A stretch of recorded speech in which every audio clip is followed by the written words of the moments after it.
Welcome to the School of Hard Knockdown. This is the beginner's course, where you get to learn the boring things, like in martial arts. Let's get started. Look at the screen. What you see on the heads-up display can make all of the difference if you pay attention. First thing you see is the health bar. Clearly, it goes down, you get KO'd. The small bar underneath it is normally where the stun gauge is. If you took too much damage within a short period of time, your stun gauge would fill up and you would be unable to move. In this game, stun works in a different way that I'll explain later. For now, I will explain this gauge here. This is called the drive gauge. The whole game pretty much revolves around the drive system and has a few important mechanics behind it. First off is drive impact. This is a pretty quick attack that has 2 hits of armor behind it, so it can be a hassle to get around. On top of that, it knocks you back a good distance if you decide to block it so that you can't counterattack. If you see someone using drive impact, you'll want to counter with your own drive impact. Multi-hitting moves also work, as well as throws if you're close enough. You can also do something called drive rush, which lets you move across the screen quickly, and even use moves that add more stun if they make contact. You can also use some of your drive meter to parry attacks. You'll get drive meter back upon successful parries. If you parry at the right time, you can get a perfect parry and heavily punish your opponent.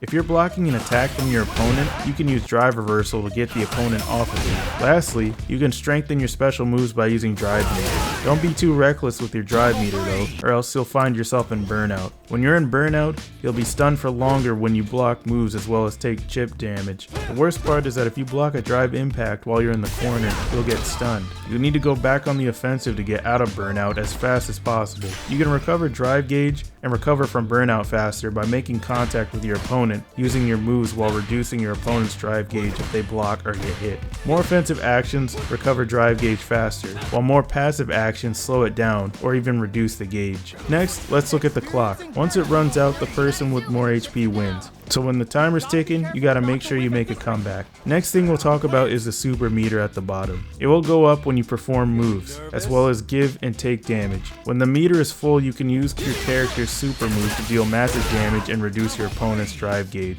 Each game will have different things on the HUD, but the health bar and super meter are pretty universal.